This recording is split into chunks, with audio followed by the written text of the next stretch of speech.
Sanibonani Mzansi, siyanibingelela futhi siyanamukela. Igama nguThembinkosi Mungu, lena ke oyibukayo iSolver Zotsi.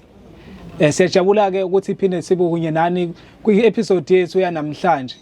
Inhloso yethu yokuletha lolu hlelo kunina ukuthi sisize abanye abantu abanenkinga ezihlukene. Siyazi ukuthi ngokubukela lo hlelo baningi abantu abangasizakala ngeenkinga zabo, bangafunda olukhulu ngale zitori esiziletha kunina.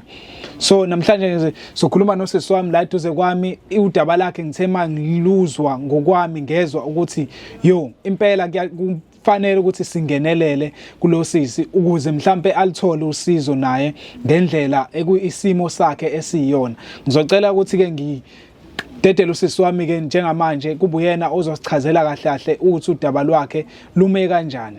My sister. Okay. Unjani? Ngiyaphila. Cela nje uzazise ukuthi ubani wakabani, usuka kuphi nendawo. Bhuti, mina igama lami nguSinethemba Mkhize. Ngisuka eUganda. Nginenkinga yokuthi ngashiywa abazali bami ngisemncane. Ngikhule ngihlala no-anti wami. U-anti wami ungikhulisile kwaze kwafika esithenini usehlele ekhaya, akasebenzi, umuntu ozama ngokudayisa utshwala nogwayi. U-anti wami ugcine esehamba ephuma eboleka izimali zabantu abarongi, exabana nomakhelwane.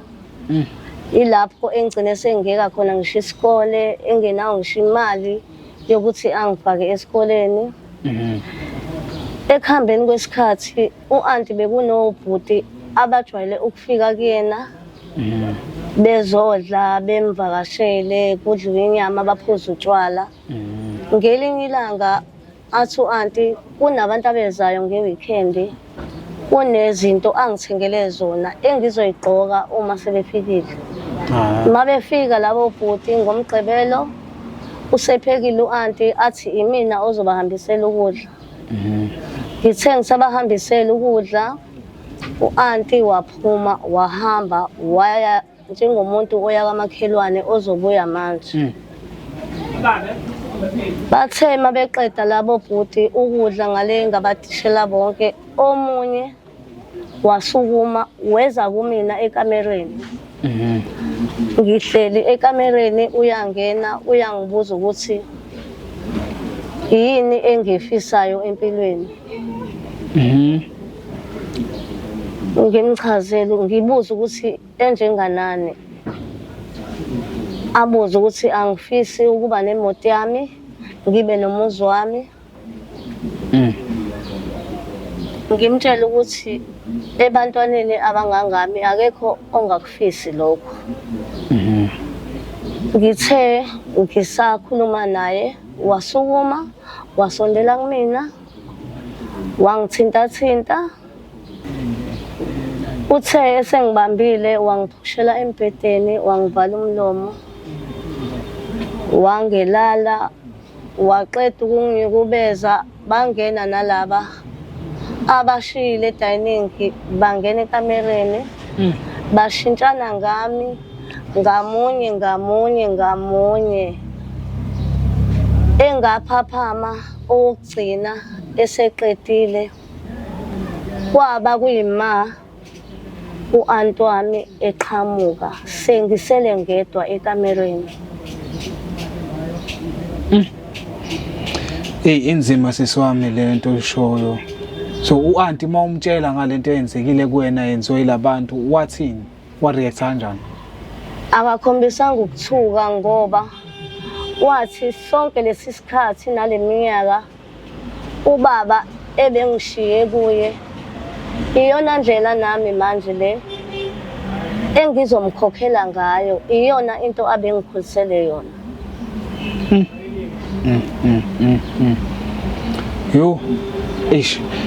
Siswami ngiyancese ngakwenza kuwena, akekho umuntu ekufanele experience into ekanjalo empilweni. Sorry kakhulu. So wagcina emva kwalapho ke ubusungasayi esikoleni. Impilo yabanjani emva kwalapho nje sekwenzeke leyo nto? izinto zathanda ukushintsha kakhulu ngoba nasesikoleni bengingasayi, ngagcine sengithola izifo, ngagula, ngalala endlini, wangishiya, wangithatha wayongilahla esibhedlela. Ngafika esibhedlela ila ngithola khona ukuthi ngi-HIV positive. Engingayazi leso sifo ukuthi ngasithola kiphi indoda kulamadoda awu7 ayefika ekhaya la anti. Manje lento iyenzeka kanye noma baphinde bayenza futhi noma iyaphinde yenziwa abanye? Kwakusekuyinto ehlale ngiyenza kodwa ukuthi akuboni laba bokuqala, sekwabantu abafikayo beze kuyo anti. So khona into ababekhohlisa ngayo wena, mhlawumbe bakunika imali noma u-anti wakho yena kube yena ozokunika imali noma mhlawumbe wekuphoqa?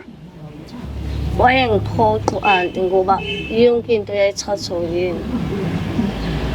Manje ayikho enye ifamily member oyaziyo mhlawumbe ongabalekela kuyona? Abasekho, yena yedwa u-anti wami osele emhlabeni.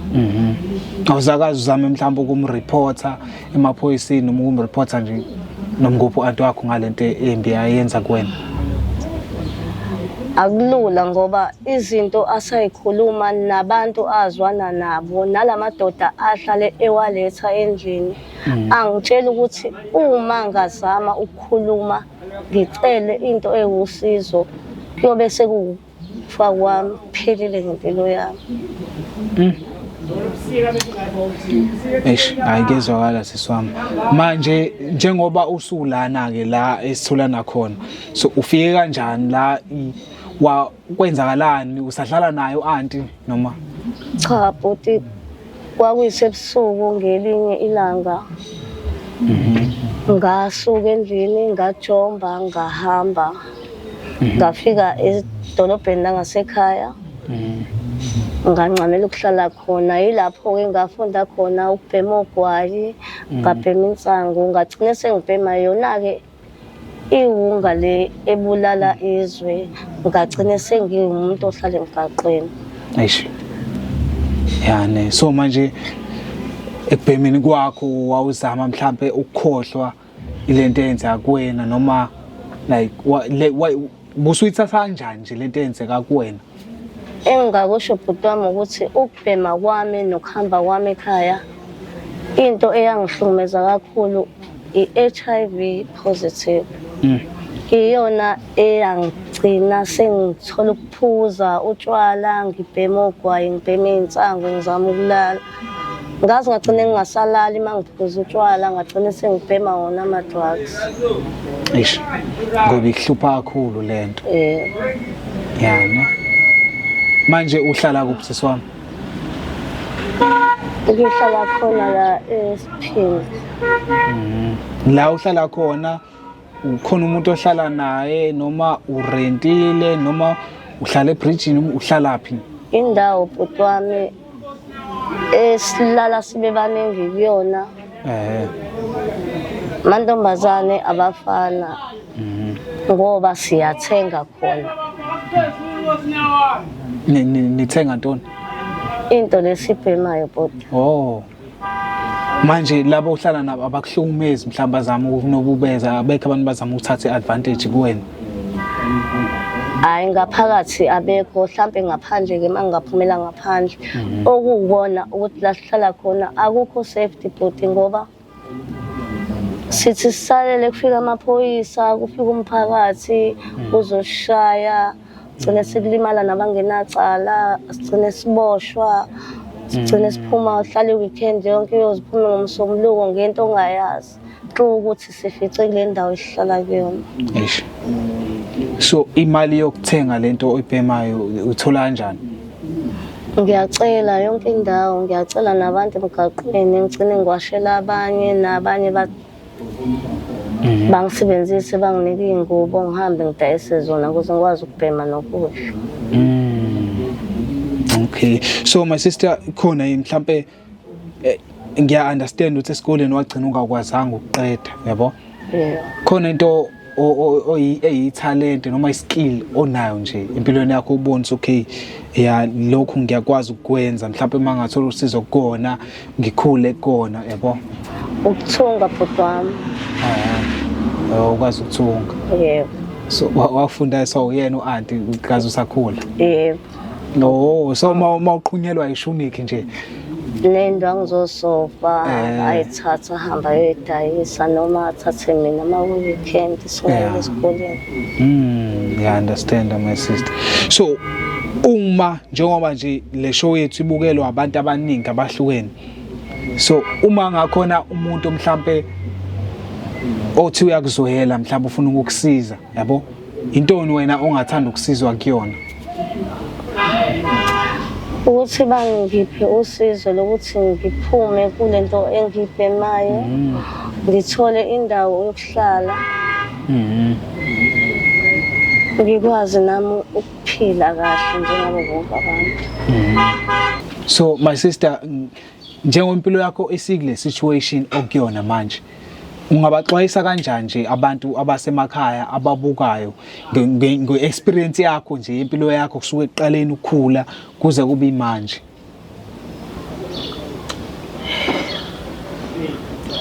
engingafisa ukusho bhuti wami ukuthi mina ubuntombi bami buthathwe ngingakabi ready ngingakayimiseli ngenxa yokuthi ngangiphoqekelekile u-anti wangifoselela ukuthi ngidlengulwe ngibacela obhuti ababekwenza lokho ukuthi kubuhlungu ngicela bangiyeke kodwa babeqhubeka bengicindezela embhedeni beshintshana ngami ngikhala kodwa u-anti akazange avele azame ukungisiza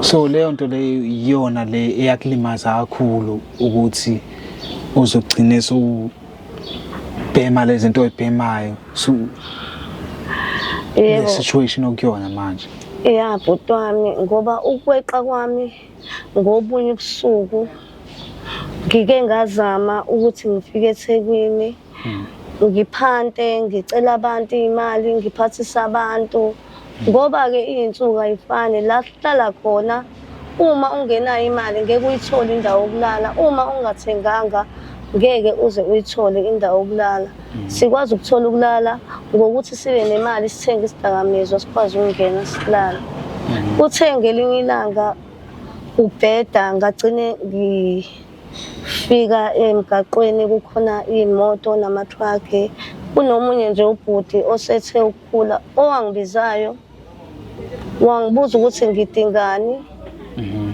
mengingamnika ajabule anganginika noma yini engiyifunayo ngathi ngizama ukwenza lokho okuze kube namhlanje usabuya ngenkathi igazi ligcwele umbhede ngimemeza u-anti engangisizi emqondweni wakho kubuya leya memory so manje ukuzama mhlambe ukuba kwi-relationship khona umuntu okumthole wesilisa noma nje abantu ohlangana nabo khona la ngihlala khona besilisa mhlambe uzithole sowulala nabo akupheli ngoba lento ibuya ngaso sonke isikhathi uma ngabe umuntu wesilisa egibela phezu kwami so basakhona manje abantu besilisa okuye kwenzeke ukuthi uzithole nabo cha bhuti wami bengikwenza lokho ngoba ngisuke ngidinga imali ngaleso sikhathi so njengoba uthe la uhlala khona abantu besilisa abantu besimame akaze nikwenzeke kube khona mhlambe ok-approachayo yabo njengoba nawo nje umuntu wesifazane umuntu wesilisa yabo nje okafuna ukuthi uzithole naye bakhona hayi omunye hayi ababili kodwa ngelinye ilanga khona omunye engathi mangivuka ekseni wathi angingahambi uzongithengela into yokubhema nento yokudla kwagcine lokho sekwenzeka mhlambe izinsuku eziwu-3-4 ngingasayi ngisho emgaqweni ukuyozama ngiphathisa abantu engi-afoda into yokudla, into yokubhema. Sagcine sesithandana naye. So uma kunomntwana omncane manje okhulayo nje okule stage sema teenager, ungathanda ukuthini nje mhlawumbe kuyena, mhlawumbe i-message ongayidlulisa kulowo mntwana lo ngesixwayiso nje ongathanda, into engathanda ukubaxwayisa ngayo abantwana abasakhula?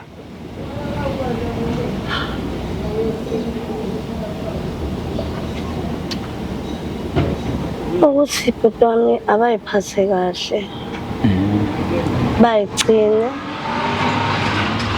ngoba nasi isibonelo phambi kwabo.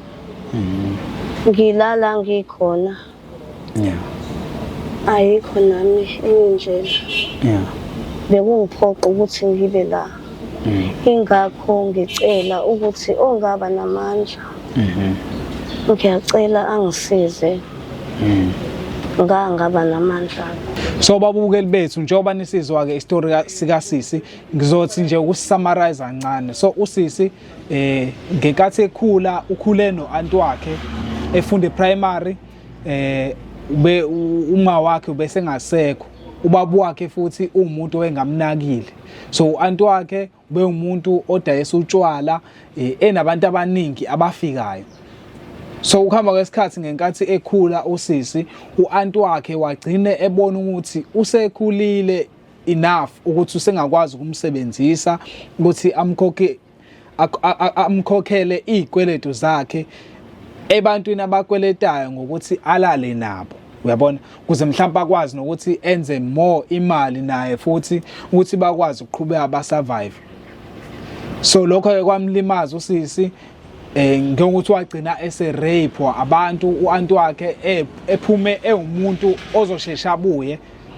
Ekuhambeni kwesikhathi wabona usisi ukuthi cha kahle kahle bekuyiplani yakhe u-anti ukuthi areshwe ilabantu ukuze ezokwazi ukuqhubeka amsebenzise, ngoba vele khona into ebeseyenzekile kuyena ngenkathi bemrape labantu. Ubeyakha into yokuthi uma kufika omunye umuntu wesilisa emkhomba ukuthi alale naye, amblackmail ngokuthi vele awuseyona intombi, vele sekwenzeka ukusinokuthi kuwena. So ngathanda ukusho kubazali, abantu abazali, ukuthi uma udlala indima yokuba umzali njengamanje lapho khona, kumele wenze isiqiniseko sokuthi izingane siyaziprotecta ngayo yonke indlela. Kubantu besilisa, nakuzo zonke nje izinto bakwethu engenzeka, abantwana sibakhulise ngokubavikela, ngoba uyabona impilo yezingane ishintsha ziseyincane, iyonakale kuze bukusisa ukuthi unganani manje impilo yakhe yonakala esamncane. And njengamanje isituation akuyona, uphakathi kuma drugs, akazophuma kanjani, akho ngisho i-family member engamlekelela ukuthi asizakale. Ingakho ezekuthini. So bakwethu siyacela ukuthi abantwana masenze isiqiniseko sokuthi siyabavikela ngayo yonke indlela thina esikuma position ukuthi singabazali. So ngicela ke ukuthi bakwethu uma kukhona ungangenelela kuthenini asize usisi kule nkinga abhekene nayo, siyacela ukuthi axhumane nathi kuma contact details ethu. So nje isiqiniseko sokuthi siyabaxhumanisa nosisi, ngoba ukuyositshela ukuthi ufisa nokuthi athole into e-rehab ukuze akwazi ukuthi aphume edakamizweni leza kuzona, nokuthi akwazi ukuthi adlondlobalise ikhono lakhe lokuthunga. So uma khona